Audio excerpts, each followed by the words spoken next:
Hello, wonderful humans, and welcome to another reading from the book that I found randomly at the Bay being sold for $5 called The Woman's Book of Confidence. And just so you know, the writer of this book, Sue is her name, Patton Thoele, is a licensed psychotherapist and the author of numerous books. And she lives in Colorado, apparently. And I was wondering, how old is this book? It was, originally out in 92. This edition, 2016. So it does have a little bit of a dated feel at times, but I find some of the nuggets in here so profound and helpful. So the section that I am reading from today is called, Befriending Fear. And the quote that she has at the start is, "Worry often gives a small thing a big shadow." It's a Swedish proverb. And here's our intro to this section.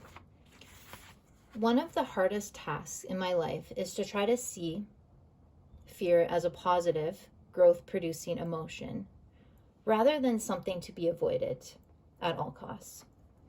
Although probably none of us is going to be thrilled by the prospect of feeling afraid, we all need to demystify and declaw our fear by increasing our capacity to examine it. Unexplored fear has the tendency to clasp us powerfully in its grasp, thereby limiting our ability to live fully and happily. On the other hand, when we have the courage to look fear in the face, we often find a treasure house of self-awareness and unrealized potential. Befriending fear, by realizing that it has much to teach us, is an important step on our path toward becoming our authentic, confident selves. Although it's not an easy task, viewing fear as a teacher is necessary in order for us to keep it from becoming a demanding and overbearing taskmaster. As I face my own fears, I use encouragement, comfort, and support from various sources. My desire here is to share some of those with you. And today's reading is from this section, and it's called Remodeling the Rescuer. The affirmations for today's reading are: I assume total responsibility for my own actions. I allow others to take responsibility for their own lives. Remodeling the rescuer. Although women are learning to stop accepting responsibility for other people's feelings, we still seem prone to embrace blame readily. In fact, we often act like blame magnets, collecting bits and pieces of negative mental pain and resentment, and believe we are charged with the rescue of the senders. This is an extremely uncomfortable way to live. In order to truly live in comfort with ourselves, we need to make a concerted effort to renovate our internal rescuer by permitting other people to rescue themselves. I'll read that again. In order to truly live in comfort with ourselves, we need to make a concerted effort to renovate our internal rescuer by permitting other people to rescue themselves. Georgia remodeled her rescuer in one of the most difficult fix-it relationships to give up, that of the mother and adult child. Georgia's daughter, Carrie, a sensitive and artistic young woman, had a series of semi-nervous breakdowns. The entire family went to counseling, then Georgia and her husband financed Carrie's return to college.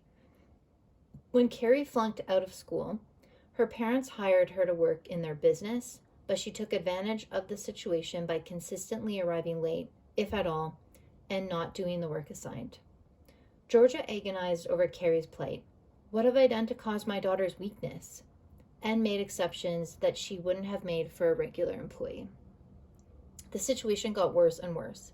Now, although it is heartbreaking for her, Georgia is little by little allowing Carrie to deal with the consequences of her actions. In order to have the courage not to race to the rescue, but to let Carrie take responsibility for her own actions. Georgia constantly reminds herself that she did the best she knew how in parenting her child, and that Carrie is now an adult in charge of her own life. Our need to rescue comes from both the desire to alleviate others' pain and a sense of blame or responsibility. Relieving pain, when it is possible, is good, but taking blame or responsibility is often a destructive pattern of behavior we learned early in our lives. We can transform that legacy by lovingly allowing others to rescue themselves in all appropriate times and ways. We can transform that legacy by lovingly allowing others to rescue themselves in all appropriate times and ways. The affirmations. I assume total responsibility for my own actions. I allow others to take responsibility for their own lives. Thanks for joining me today. Have a good one.